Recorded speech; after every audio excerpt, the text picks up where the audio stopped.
परमात्मा का सच्चा नाम क्या है?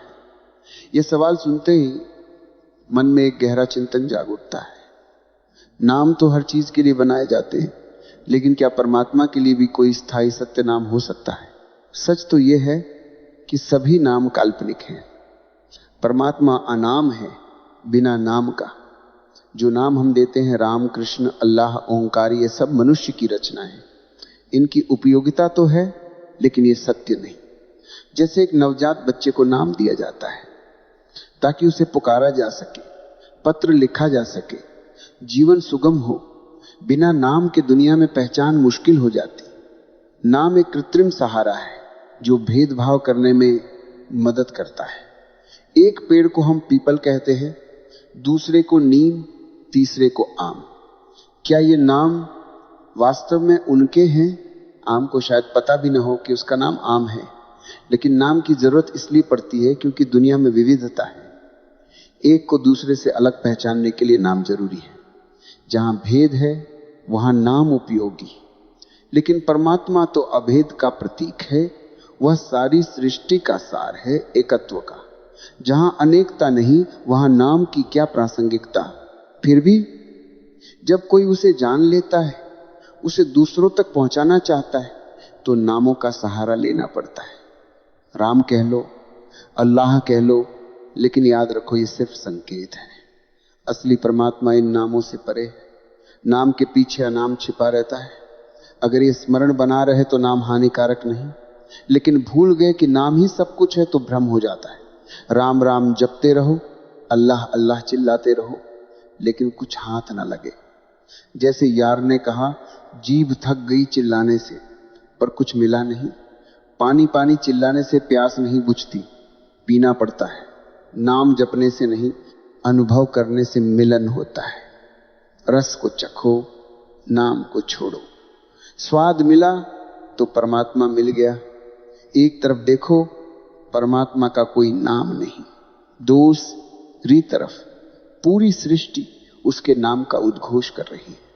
हवा जब पेड़ों से गुजरती है तो उसके नाम की ध्वनि करती है। समुद्र की लहरें उसके नाम का जाप है। पहाड़ों से झरने उतरते हुए उसे गुनगुनाते हैं। तुम्हारे हृदय की धड़कन, सांसों की आवाज किसकी याद दिला रही है? भले तुम्हें पता ना हो, लेकिन उसी की स्मृति हर पल चल रही है। कोई उसे आनंद में अनुभव करता है, कोई प्रेम में, कोई सौंदर्य में, संगीत की धुनों में, वीणा के तारों में उसकी भनक मिलती है। यहां बैठे हो, मेरे शब्द सुन रहे हो, ये सब उसी की खोज है। अपनी खोज, स्वभाव की खोज। पेड़ गा रहे हैं उसी को। सरिता की लहरें कांप रही हैं उसी नाम से।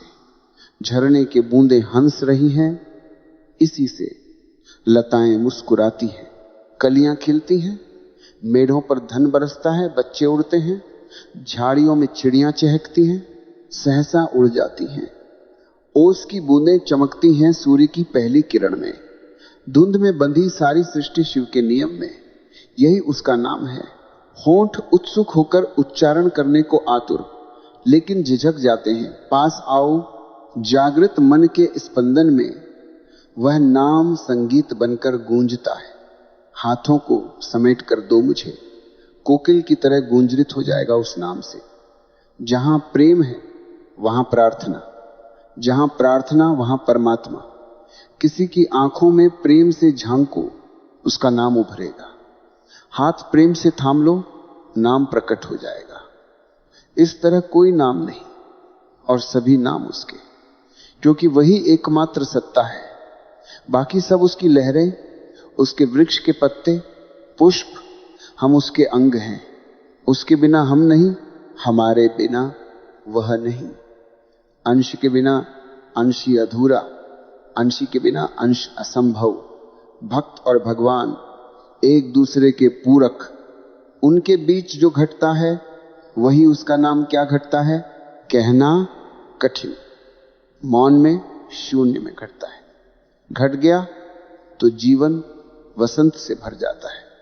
फूल खिलते हैं जो जन्मों से मुंदे थे। गीत झरने लगते हैं जो सपनों से परे। रोम रोम उत्सव से नाचने लगता। लंबी रातों में भटकते रहे, उसी की तलाश में।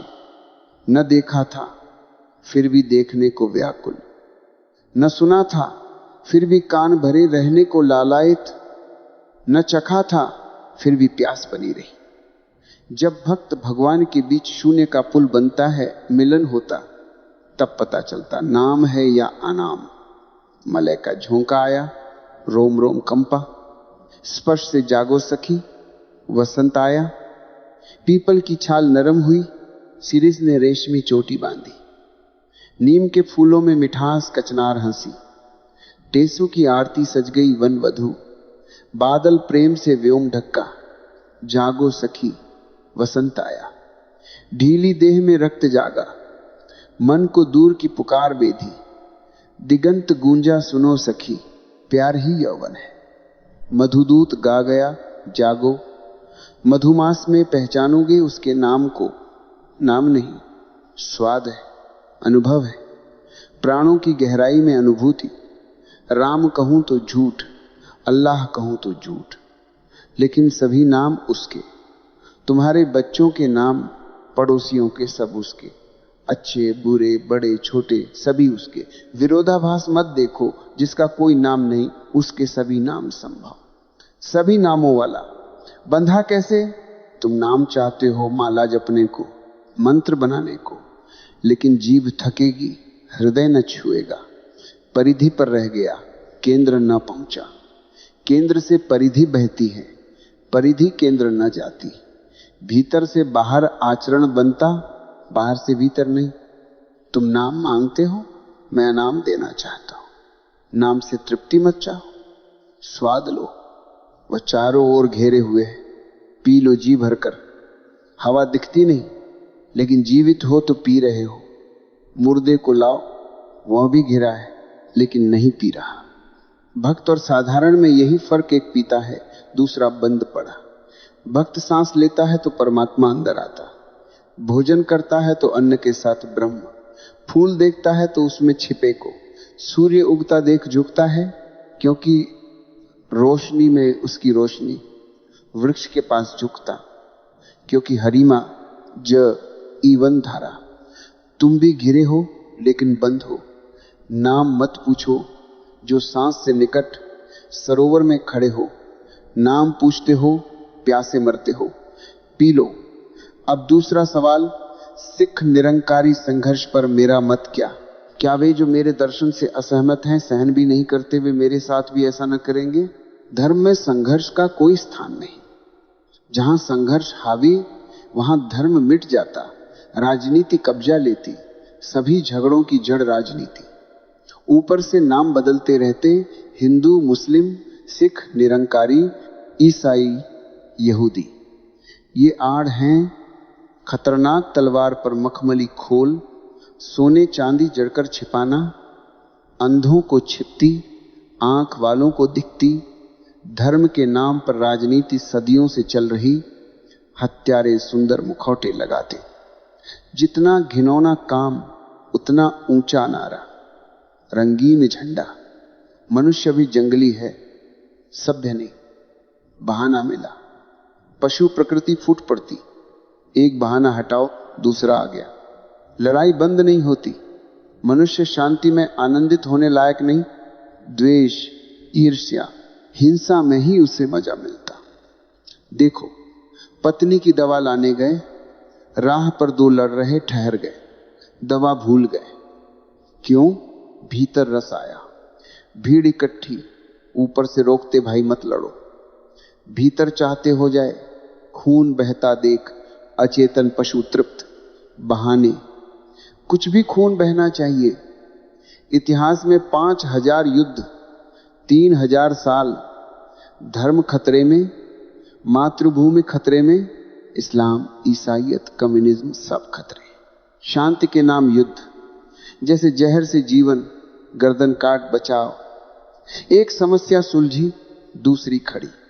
भारत पाक बंटा, सोचा हिंदू मुस्लिम दंगे खत्म, थोड़ा शांत हुए, लेकिन भाषा प्रदेश पर शुरू। गुजराती मराठी बंबई के लिए लड़े दोनों हिंदू, राम कृष्ण एक। लेकिन बंबई किसकी? नर्मदा का पानी बंटवारे पर झगड़ा, जबकि दोनों पूजते। तहसील जिला सीमाओं पर चाकू। हिंदी राष्ट्रभाषा या अन्य खून। पाकिस्तान में पंजाबी बंगाली लड़ पड़े, हिंदू खत्म कर लिए, अब आपस में पहले हिंदुओं से पशुता निकलती, अब आंतरिक। इतनी क्रूरता ना कभी हिंदू मुस्लिम में हुई। बहाने खत्म नहीं होते। मनुष्य युद्ध के लिए बना लगता, लेकिन धर्म कहता शांति में उतरो। झगड़े राजनीति के, धर्म को मत जोड़ो। असहमति सहू, क्योंकि सत्य एक नहीं लगता सबको। मेरे दर्शन से असहमत सहन न करें तो भी डरो मत। सत्य की ताकत है। राजनीति आती जाती, सत्य रहता। जागो, प्रेम में जियो, संघर्ष छोड़ो। वसंत आया है, खिलो। कभी ये ना सोचना कि ऐसी घटनाओं से कोई स्थायी समाधान निकल आता है। देखो, पाकिस्तान टूट गया और दो हिस्सों में बंट गया। पहले भारत बंटा, दो राष्ट्र बने। फिर पाकिस्तान का भी यही हाल हुआ। और जिस मुजीबुर रहमान ने बांग्लादेश को पाकिस्तान की गिरफ्त से आजाद कराया, उसके साथ बंगालियों ने क्या किया? उसे जिंदा जला दिया। पूरा परिवार, छोटे छोटे बच्चे, दूध मुहे शिशु से लेकर स्वयं मुजीब तक, सबको एक साथ भस्म कर दिया। बंगाली बुद्धिजीवियों से ऐसी उम्मीद न थी, लेकिन उन्होंने कर दिखाया। अगर पंजाबी ऐसा करते तो शायद समझ में आता। पंजाबी का स्वभाव ही कुछ वैसा है। लेकिन बंगाली ढीली धोती वाले, जो भागते भी अपनी चोटी में उलझकर गिर पड़े, इनके साथ क्या हो गया? चाहे बंगाली हो या पंजाबी, अंदर से सब एक ही पशुता है। बहाने बदलते रहते हैं, इंसान नहीं बदलता। किशोरदास सही कहते हो, इंसान बदलेगा तभी हालात बदलेंगे। बहानों की बात छोड़ो। 5000 सालों में बहाने तो बदले, लेकिन समस्या वही रही। इंसान को बदलना जरूरी है। और बदलने में सबसे बड़ी बाधा क्या? इंसान में इतनी पशुता क्यों? इतनी हिंसा, इतनी नफरत क्यों? मेरे विचार से हमने इंसान को प्यार करना ही नहीं सिखाया। प्यार की हवा नहीं दी, प्यार का स्वाद न चखाया। जिसे प्यार का रस मिल जाए, उसकी जिंदगी से नफरत खुद गायब हो जाती है। क्योंकि एक ही ऊर्जा है, वह या तो प्यार बनेगी या नफरत। प्यार न बने तो नफरत। एक ही शक्ति निर्माण बनेगी या विनाश। निर्माण न हो पाए तो विनाश। जमीन पर जो इंसान हमने बनाए, उनमें सृजन के बीज नहीं बोए, इसलिए उनका स्वर विनाश का है। फिर राष्ट्र, धर्म, जाति, वर्ण, इन नामों पर विनाश फूट पड़ता है। वही शक्ति जो खिलती तो गीत और नृत्य बनती, बांसुरी की तान बनती, वही तलवार की धार हो गई। मैं यहां नया धर्म नहीं ला रहा। धर्म तो सैकड़ों हैं, और उपद्रव में और उपद्रव जोड़ने से क्या फायदा? नया शास्त्र दे रहा हूं ऐसा भी नहीं। वेद, कुरान, बाइबल, धम्मपद, गुरु ग्रंथ, शास्त्र बहुत हैं। मैं इंसान को बदलने का नया विज्ञान दे रहा हूं। इसका मूल आधार यही, खुद से प्यार करना सिखाओ। ये पहले कभी ना सिखाया गया। तुमसे कहा गया देश से प्यार करो, धर्म से प्यार करो, जरूरत पड़े तो देश के लिए, धर्म के लिए मर जाओ। लेकिन किसी ने ना कहा खुद से इतना प्यार करो कि ना देश के लिए मरने को तैयार हो, न धर्म के लिए। खुद से इतना प्यार करो कि कोई पागल या उपद्रवी तुम्हें आत्महत्या के लिए उकसा न सके। तुम भगवान की सृष्टि हो, फिर भी तुम मरने को तैयार रहते हो बिना हिसाब के। बहाना मिले तो मारने मरने को दौड़ पड़ते हो। कारण साफ, तुम्हारी जिंदगी बेईमानी है। कोई अर्थ नहीं, कोई रस नहीं। जिंदगी उदास, उबाऊ, बोझिल। मरने मारने का मौका मिले तो कहते हो चलो छुटकारा मिला, त्याग कर दिया, शहीद हो गए। कम से कम दिल को सुकून, शहीदों की चिताओं पर हर बरस मेला चढ़ेगा। जिंदा रहते किसी ने न पूछा। मैं कहता हूं देश के लिए मत मरो, जाति के लिए मत, धर्म के लिए मत। भगवान ने तुम्हें मरने को ना पैदा किया होता तो पैदा क्यों करता? जीने को पैदा किया। फूलों के लिए, चांद तारों के लिए, खुद के लिए, दूसरों के लिए जियो। जीवन सर्वोच्च मूल्य है। जीवन सब पर न्योछावर है। लेकिन जीवन किसी पर न्योछावर नहीं होता। इंसान की यह नींव बदलनी होगी। लोग सोचते हैं मैं स्वार्थ सिखा रहा हूं। ठीक है, स्वार्थ ही सही, शब्द बुरा नहीं, स्व का अर्थ, आत्मा का हित। परार्थ बहुत सिखाया गया, नतीजा खुद को प्यार न किया तो दूसरे को कैसे करोगे। प्यार का दीपक पहले अंदर जले, तभी रोशनी बाहर फैलेगी। लेकिन सिखाया मां बाप से प्यार करो, पत्नी पति से, बच्चों से, खुद से नफरत करो। मैं पापी हूं, धूल हूं, कुछ नहीं। खुद की निंदा करो, सबका प्यार करो। सोचो नतीजा क्या? हर कोई खुद की बुराई कर रहा। दुनिया आत्म निंदा से भरी। जहां खुद की निंदा वहां फूल नहीं खिलते। गुलाब की झाड़ी खुद की बुराई करे तो फूल कैसे? फूल अहंकार में खिलते, निंदा में नहीं। चांद खुद की निंदा करे तो चमके कैसे? चमक आत्मसम्मान में, गौरव में। लेकिन सिखाया खुद से नफरत करो, पापी हो, जन्मों के पाप ला दे। स्वार्थ सबसे बड़ा पाप। मैं कहता हूं स्वार्थ ही परार्थ की जड़ है। खुद का सम्मान किया तो किसी का अपमान ना करोगे, क्योंकि दिखेगा मुझ में जो जीवन वही सब में, इस दिए में जो ज्योति वही सब दियों में। अपनी गरिमा जानी तो दुनिया की महिमा अनुभव होगी। मैं नया धर्म नहीं दे रहा, जीवन की नई शैली दे रहा हूं, नए इंसान की नींव रख रहा हूं। पुराना इंसान असफल, नया चाहिए। इसलिए मत पूछो किशोरदास, सिख निरंकारी झगड़े पर मेरा क्या विचार। सभी संप्रदायों पर ये गलत इंसान पर बने। सिख निरंकारी नहीं, हिंदू मुस्लिम नहीं, ईसाई यहूदी नहीं, जैन बौद्ध नहीं। ये लक्षण हैं, बीमारी नहीं। लक्षण दबाओगे बीमारी रहेगी। इंसान गलत है, सिख हो, निरंकारी हो, हिंदू हो, फर्क नहीं। नया इंसान चाहिए। गलती आत्मगौरव का अभाव। अंदर कौन है इसका बोध नहीं। तुम पापी नहीं, भगवान हो, इससे कम नहीं। भगवान की अनोखी रचना हो, अनोखी पहले न बनी न फिर बनेगी। तुम अकेले बेजोड़, मौलिक। तुम्हारा गीत भगवान ने पहली और आखिरी बार लिखा। अगर न गुनगुनाया तो गूंजेगा नहीं। सिर्फ तुम गा सकते हो। आत्म सम्मान करो, आत्म गौरव मनाओ। इस अनमोल भेंट पर धन्यवाद दो। नाचो, इसी नाच से प्रार्थना जन्म लेती, इसी गहन आत्म अनुभव से। मनुष्यों, पशुओं, वृक्षों में जहां जीवन वहां भगवान की झलक दिखेगी। मेरा सन्यासी न हिंदू, न मुस्लिम, न ईसाई, न जैन, न सिख, न निरंकारी। नया इंसान प्यार में डूबा, खुद को प्यार करने को तत्पर। अभी स्वार्थी लगेगा, क्योंकि पुरानी व्याख्या जड़ जमा चुकी। लेकिन अगर ये रंग फैला तो ऐसे परार्थ के फूल खिलेंगे जिनकी कल्पना न हो। स्वार्थ परार्थ विरोधी नहीं, स्वार्थ की जड़ पर परार्थ के फूल परिपूरक। सदियों से सिखाया जीवन पाप फल है। सोचो, अगर दंड है तो 2 कौड़ी का, न लेने लायक न देने लायक। मैं कहता हूं जीवन पाप दंड नहीं, पुण्य पुरस्कार। दृष्टि बदल जाएगी। बुरे कर्मों से नहीं, सुंदर से भेजा और सुंदर करो। रविंद्रनाथ की अंतिम प्रार्थना, प्रभु अगर कुछ भया तो बार बार भेजना। लेकिन साधु प्रार्थना करते आवागमन से मुक्ति। मुक्ति की चाह में जीवन को कैसे धन्यवाद दोगे? जीवन कारागृह लगे तो फूल कैसे उगाओगे?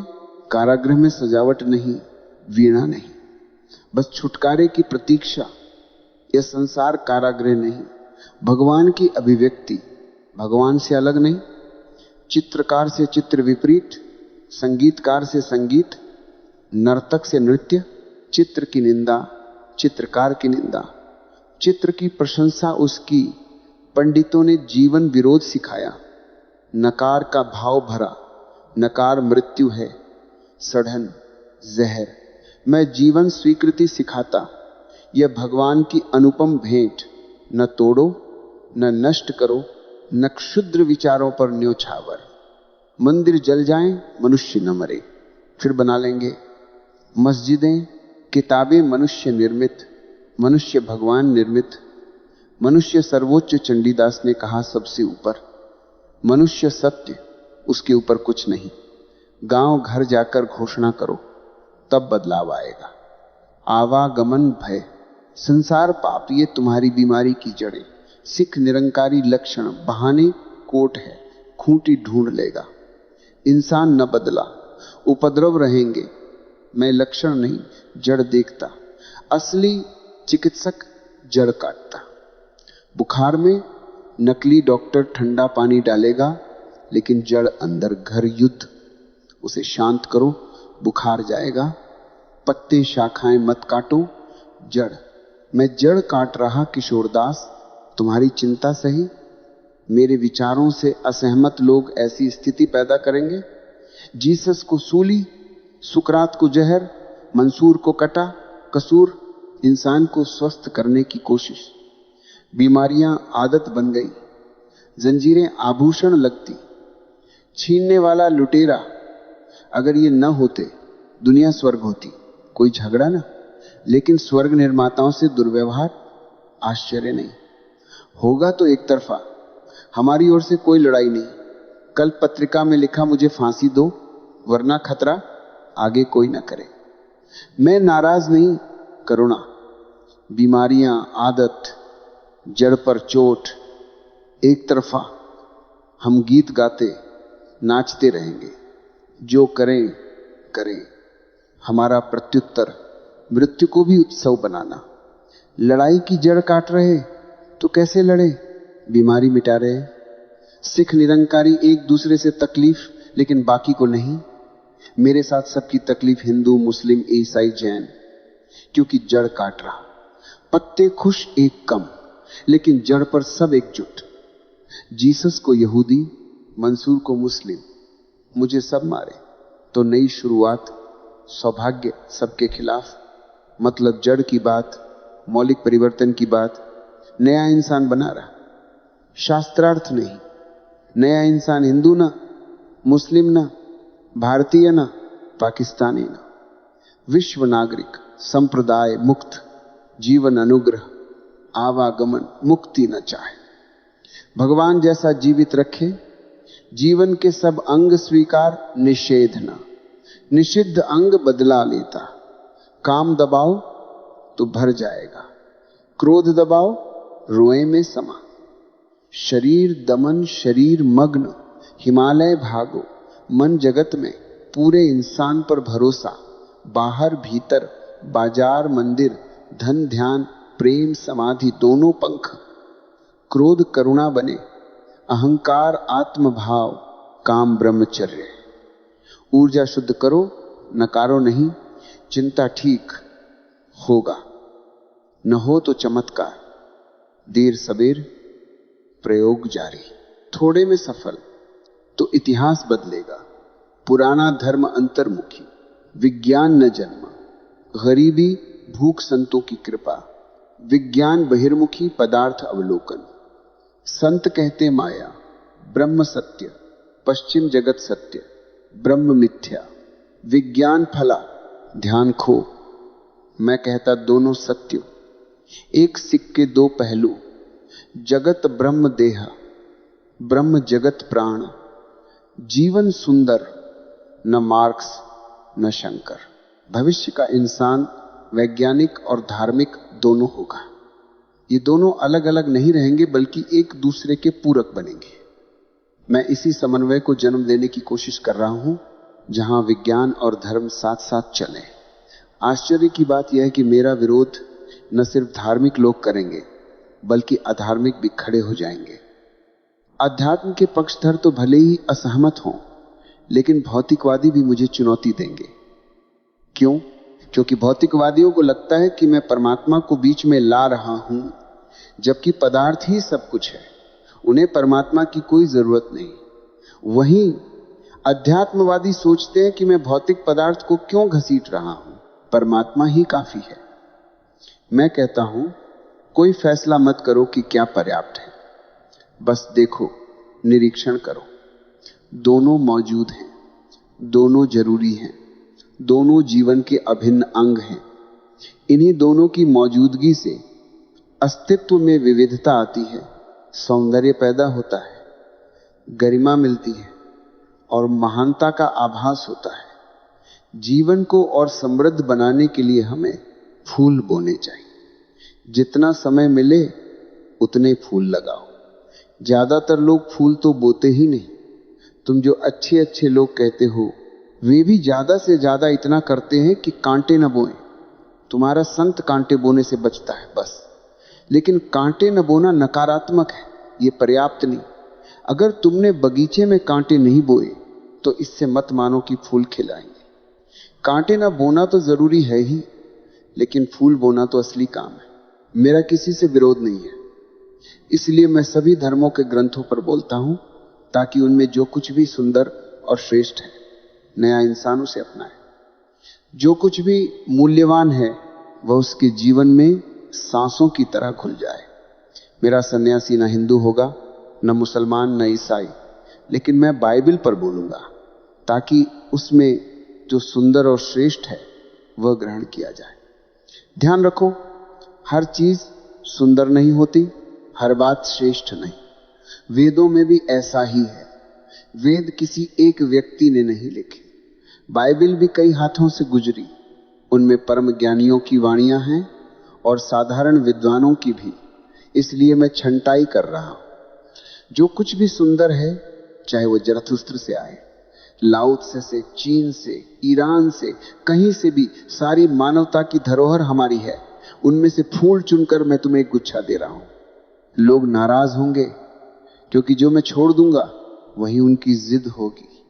कुछ बातें चुनने लायक नहीं, वे या तो परम ज्ञान से नहीं निकली या समयबद्ध थी, उनका मूल्य समय के साथ समाप्त हो गया। शाश्वत जो है, सनातन जो है, उसके सार को मैं तुम्हें इत्र की तरह भेंट कर रहा हूं। इससे नाराजगी होगी, विरोध होगा, लेकिन हमारा किसी से वैर नहीं। हम किसी के खिलाफ नहीं लड़ रहे। फिर भी ये आघात मूल तक है। इसीलिए सभी पत्ते कुपित हो जाएंगे। किशोरदास, तुम्हारी चिंता जायज है, लेकिन इससे बचाव का कोई रास्ता नहीं। दुनिया ऐसी ही है जैसी है, उसके साथ काम करना पड़ेगा। समझौते से ये दुनिया बनी रही है, लेकिन मेरी दृष्टि में कोई समझौता नहीं। जो है वही कहूंगा, जैसा दिखता है वैसा बोलूंगा। जो परिणाम आए वह शुभ है, उस परिणाम के लिए भी परमात्मा को धन्यवाद। अब तीसरा प्रश्न, भगवान, अगर मैं अपनी बात कहूं तो ध्यान के गहरे अनुभव तब हुए जब मैंने न कृष्ण मूर्ति सुना था, न आपका नाम जाना था। यह स्वाभाविक अनुभव किसी विधि के अभ्यास के बिना ही हुआ। इसीलिए कृष्णमूर्ति जब कहते हैं कि कोई विधि मत करो, ध्यान सहज घटित होता है, तो यह मुझे स्वाभाविक लगता है। उनका जोर सतत जागरूकता और केंद्र रहित जीवन से सीखने पर है, जिससे ध्यान हो सकता है। अगर मैं भूलता नहीं तो आप इस विचार से सहमत नहीं लगते। आपका दृष्टिकोण समझना चाहता हूं निपुण शास्त्री। सबसे पहले यह कि अगर ध्यान के गहरे अनुभव कृष्ण मूर्ति या मुझे सुनने से पहले हो चुके थे, तो हमें सुनने की क्या जरूरत, क्या प्रयोजन। उन अनुभवों को और गहरा करो, उस स्वानुभव में और डूब जाओ। शायद वे बहुत गहरे ना हुए हों, कोई कमी रह गई होगी, इसलिए तलाश शुरू हुई। अब भी तुम मुझसे पूछ रहे हो। पूछना संदेह का संकेत है।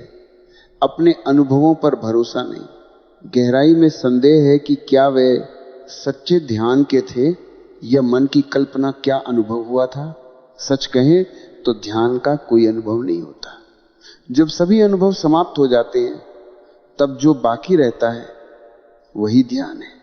ध्यान के न उथले होते हैं न गहरे। ध्यान अनुभव ही नहीं है। जहां अनुभव है वहां ध्यान नहीं। जहां ध्यान शुरू होता है वहां अनुभव कहां। अनुभव हमेशा बाहर रहता है। अनुभव का मतलब है चेतना में कोई विषय। ध्यान का मतलब विषय रहित चेतना। अगर सुख का अनुभव लगे तो चेतना है और सुख विषय है। चेतना वह है जो अनुभव कर रही। सुख चेतना नहीं तो ध्यान का अनुभव कैसे। दर्पण पर प्रतिबिंब बने तो अनुभव। जब दर्पण शून्य हो, निराकार, तब ध्यान। ज्ञान के अनुभव होते हैं, ध्यान के नहीं। जहां अनुभव वहां मन। मन अनुभवों का संग्रह है। सुख, दुख, गहराई, ऊंचाई। ध्यान मनहीन अवस्था है, जहां सब अनुभव चले जाते हैं। कोई शब्द नहीं, कोई विषय नहीं, वह निर्मल चेतना ही ध्यान है। तुम कहते हो कि विधि बिना अनुभव हुए, इसीलिए कृष्णमूर्ति का विधि मत करो, सहज होता है, स्वाभाविक लगता है। समझो, विधि मत करो खुद एक विधि है, नकारात्मक विधि। विधियां दो प्रकार, सकारात्मक जहां कुछ करो, नकारात्मक जहां कुछ न करो। विधि न करो का मतलब अविधि का अभ्यास। विधि से बचो, लेकिन यह भी विधि है। उपनिषद कहते हैं नेति, नैति। बुद्ध ने नकार पर जोर दिया, ईसाई फकीर इकहाट कहते हैं नकार से मार्ग। यह है नकारात्मक विधि। मैं कहता हूं अगर विधि पकड़नी ही है तो सकारात्मक पकड़ो, उसे छोड़ना आसान, नकारात्मक छोड़ना कठिन, क्योंकि लगेगा ये विधि ही नहीं। एक मजेदार किस्सा सुनो। एक आदमी कार हादसे में घायल, मुंह पर पट्टियां बंधी, दांत डॉक्टर के पास गया, जबड़ा हिल गया, दांत उखड़े। डॉक्टर ने सहायक से कहा मुश्किल है, वह लगभग बेहोश है, दांत निकालने से पहले क्लोरोफॉर्म दूंगा, लेकिन कब बेहोश हुआ कैसे पता चलेगा, वह तो पहले से बेहोश सा है। नकारात्मक विधि वैसी ही, पहले मान लिया विधि नहीं तो छोड़ने का प्रश्न ही न उठे। जैन फकीर का शिष्य 20 साल से श्रम कर रहा। गुरु ने कहा एक हाथ की ताली की आवाज कैसी, एक हाथ से ताली नहीं बजती। शिष्य उत्तर लाता, गुरु कहता गलत, आखिर शून्य का अनुभव हुआ। रात को दौड़ा गुरु के पास, गुरु ने कहा बाहर जा, इसे फेंका। शिष्य क्या फेंकूं, शून्य है। गुरु शून्य का अनुभव, तो शून्य नहीं रहा, शून्य को भी छोड़ दे। अब शिष्य सिर पीटने लगा, शून्य कैसे छोड़ूं? नकारात्मक विधि का यही खतरा। पहले नकार है, छोड़ना मुश्किल। कृष्णमूर्ति कहते हैं विधि मत करो, यह आज्ञा है, अनुशासन।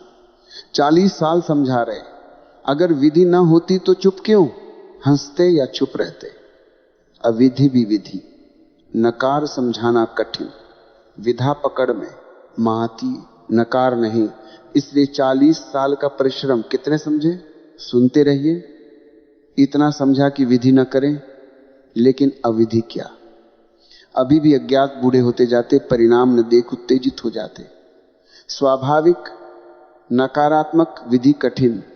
तुम कहते हो सहज लगता, तो होने दो, स्वाभाविक रखो। रुकावट क्या, विधि तो न करनी।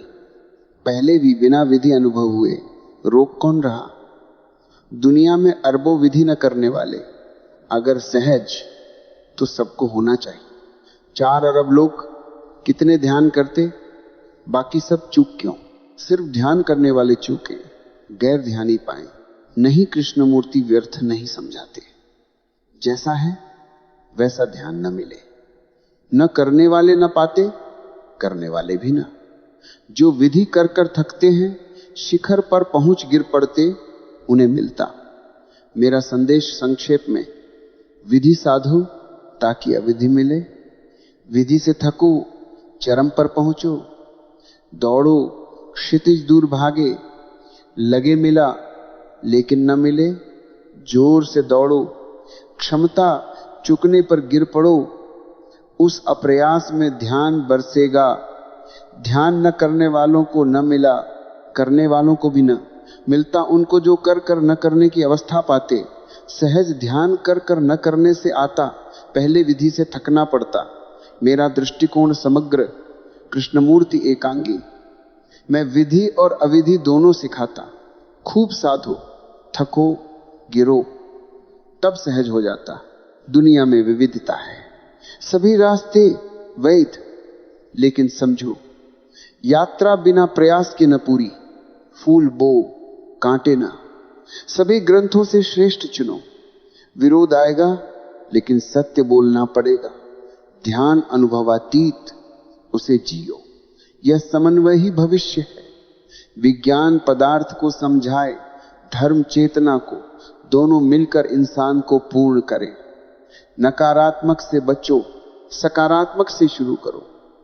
थककर शून्य में पहुंचो, वही ध्यान है। जीवन फूलों का बगीचा बने।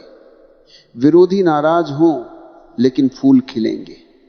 नया इंसान जन्म लेगा, वैज्ञानिक और आध्यात्मिक निरीक्षण करो, फैसल आमद दोनों अपरिहार्य। विविधता से सौंदर्य, गरिमा, महिमा। फूल बोते जाओ, संत फूल बोने वाला। कांटे न बोना कम है, फूल जरूरी।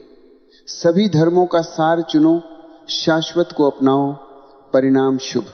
परमात्मा धन्य ध्यान पर लौटे। तुम्हारे अनुभव प्रीति सुख के थे। ध्यान अनुभवहीन, विषय रहित, मन अनुभवों का घर। ध्यान मन का अंत। नकारात्मक विधि जाल, न करो कहना विधि, छोड़ना कठिन। सकारात्मक विधि से थकना आसान। दौड़ो, गिरो, अप्रयास में घटना सहज तभी। दुनिया प्रमाण, न करने वाले न पाए, करने वाले थके तो पाए। मेरा मार्ग, विधि से अविधि, समग्र दृष्टि, जियो इसे। गौतम बुद्ध को आखिरकार वह मिल गया जिसकी वे तलाश कर रहे थे। 6 साल तक उन्होंने कठिन साधना की, सब कुछ दांव पर लगा दिया, कुछ भी बचा नहीं रखा। लेकिन 6 साल की मेहनत के बाद एक शाम उन्हें एहसास हुआ कि हाथ में क्या आया, कुछ भी तो नहीं। उन्होंने जो भी कर सकता था, मानव रूप से संभव हर प्रयास किया, सब किया, फिर भी कुछ हासिल न हुआ। उस रात वे बुरी तरह थक चुके थे, हताश हो गए, ध्यान छोड़ दिया, साधना की विधियां त्याग दी, योग और तपस्या सब पीछे छोड़ दिया। उनके 5 शिष्य थे। उन्होंने देखा कि गुरु ने तप, जप, ध्यान सब छोड़ दिया, तो वे बुद्ध को छोड़कर चले गए। बोले, ये गौतम तो भटक गया, भ्रष्ट हो गया। स्वाभाविक था, वे बुद्ध की कठोर तपस्या से प्रभावित होकर उनके पीछे आए थे। बुद्ध ने 3-3 महीने के उपवास किए थे। उन 5 में से कोई 3 महीने भूखा नहीं रह सकता था। कोई 3 हफ्ते कर लेता, कोई 4 हफ्ते, लेकिन 3 महीने नामुमकिन। इसलिए वे सोचते यह सच्चा गुरु है। शरीर को पूरी तरह सुखा लिया था। उन्होंने कई गुरुओं को देखा, लेकिन इतना तपस्वी कभी न देखा। कथा कहती है कि उनका पेट पीठ से चिपक गया था।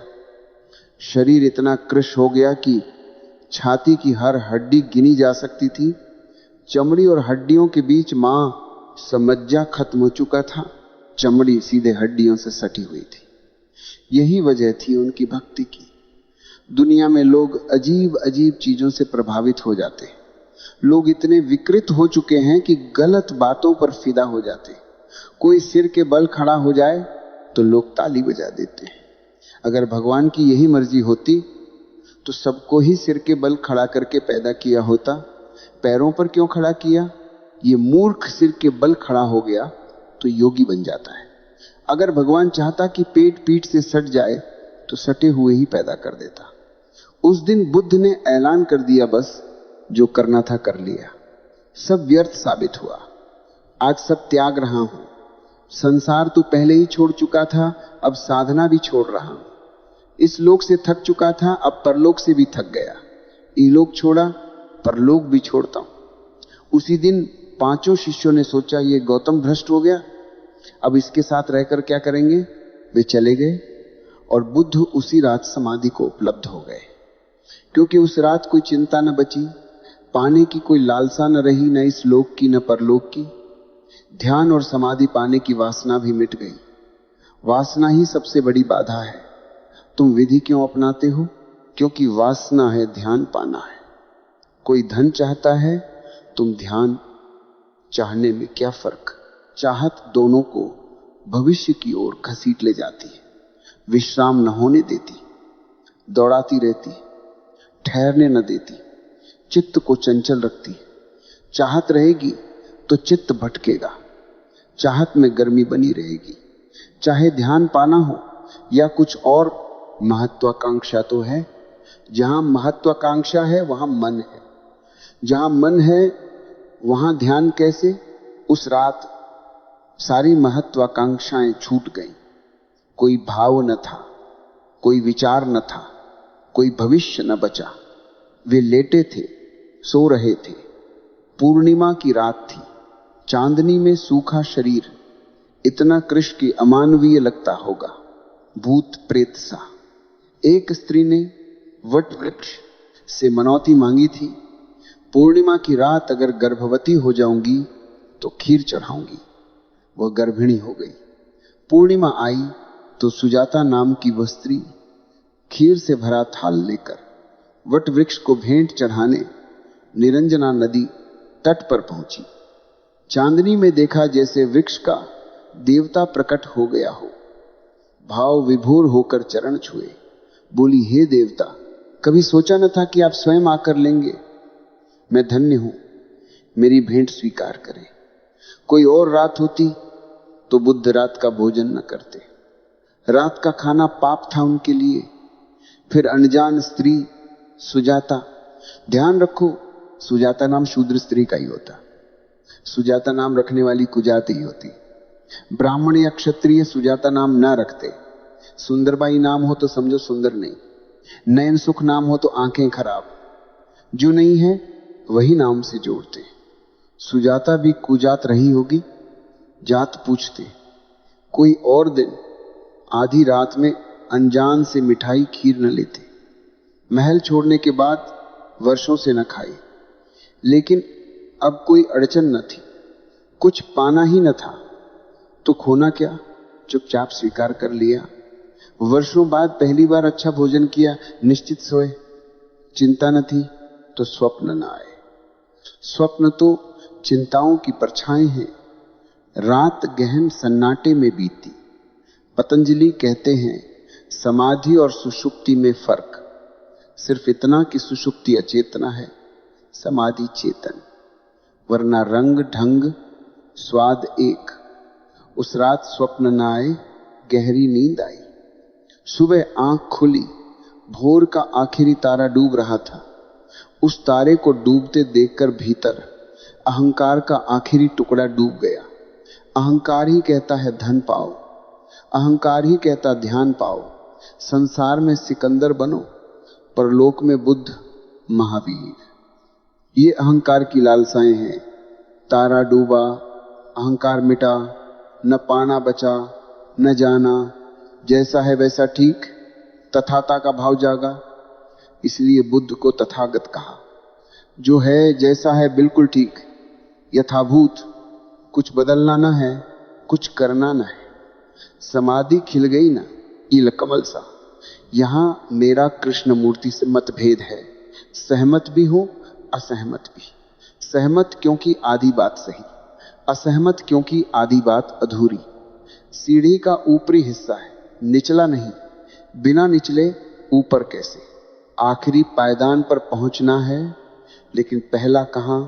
सीढ़ी तभी पूरी जब जमीन से आसमान छुए। जमीन पर खड़े हैं हम, बिना आधार चढ़े कैसे? बीच में लटक जाएंगे। एक तरफ महर्षि महेश योगी जैसे विधि का आधा हिस्सा, दूसरी तरफ कृष्णमूर्ति जैसे विधि रहित सहजता का आधा। दोनों अधूरे। महर्षि के साथ जाओगे तो बुद्ध के पहले 6 सालों पर अटक जाओगे। कृष्णमूर्ति के साथ चल ही न पाओगे, बौद्धिक भ्रम रहेगा। जमीन पर हो, सीढ़ी आकाश में, फासला कैसे पार? मैं समग्रता की बात करता हूं।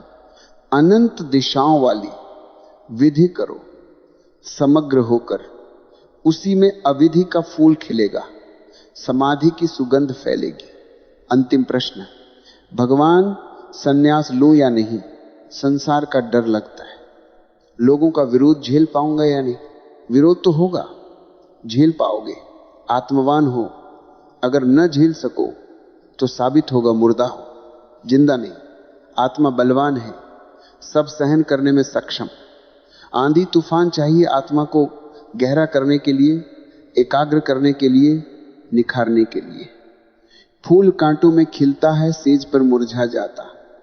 जगमगाता था उषा सा, कंटकों में वह सुमन, स्पर्श से तरंगित था सुरभित पवन।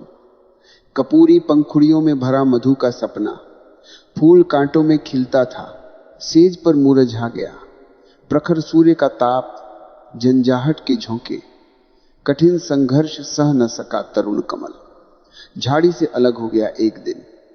फूल कांटों में खिलता था, सेज पर मुरझा गया।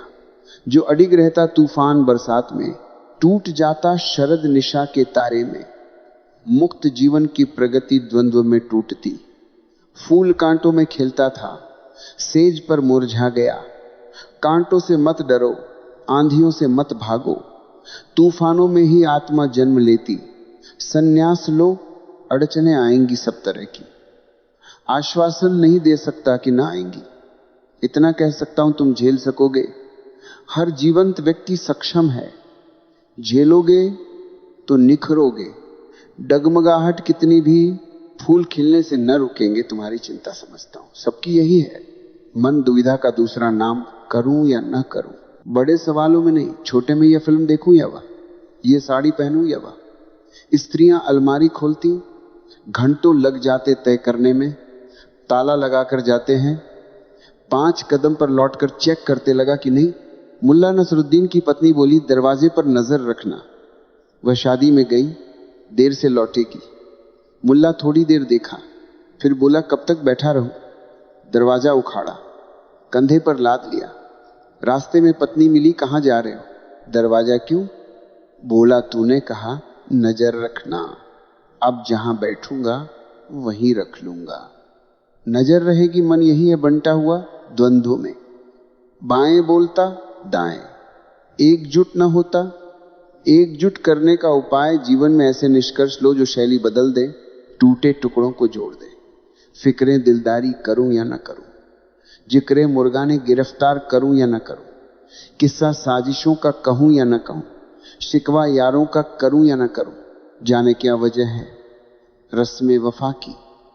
ऐ दिल बजुए दैरीना पर इसरार करूं या न करूं, जाने किस रंग में तफसीर करे अहले हवस। मदहे जुल्फ ओल बो, रुखसार करूं या न करूं। यूं बहार आई है इमसाल की गुलशन में सबा पूछती है, गुजर इस बार करूं या न करूं। गोया इस सोच में है दिल लहू भर के गुलाब। दामन ओजेब को गुलनार करूं या न करूं, है फकत मुर्गे गजल ख्वां कि जिसे फिक्र नहीं। मौत दिल गर्मी ए गुफ्तार करूं या न करूं, गुलाब सोचता खिलूं या न खिलूं, सुगंध उड़ाऊं या न। दिल में लहू भरा फिर भी दुविधा, दामन में गुलनार भरूं या न। संन्यास का भाव जगा तो हृदय में गेरुआ रंग छा गया। अब झिझक कैसी, खिल जाने दो गुलाब को। अड़चने आएंगी, स्वाभाविक सौभाग्य है। बिना अड़चनों के विकास ना होगा, बिना आंधी के आत्मा न जागेगी। सिर्फ एक गाथा पंछी है जिसे चिंता ही नहीं, गाए चला जाता। गुलाब सोच में खिलूं या ना, लेकिन एक पक्षी गाए जाता गर्मी सर्दी भूलकर। सुबह सांझ दोपहर मध्य रात्रि मेरा गीत सुनो, मैं गाथा चला जा रहा हूं। है फकत मुर्गे गजल ख्वां कि जिसे फिक्र नहीं। मौत दिल गर्मी एक गुफ्तार करूं या न करूं। तुम्हारे भीतर सन्यास का भाव उठा, अब सोच रहे लूं या ना। हो इसलिए मत लेना, झूठा होगा, अर्थहीन। जीवन जीने का निर्णय तुम्हारा हो, उसी संकल्प में साधना शुरू। भाव न उठे तो कभी मत लेना, नकल मत करना। भाव उठा तो दुनिया रोके तब भी मत रुको, जितना रोके उतना आगे बढ़ो। ये जीवन तुम्हारा है, आज इतना ही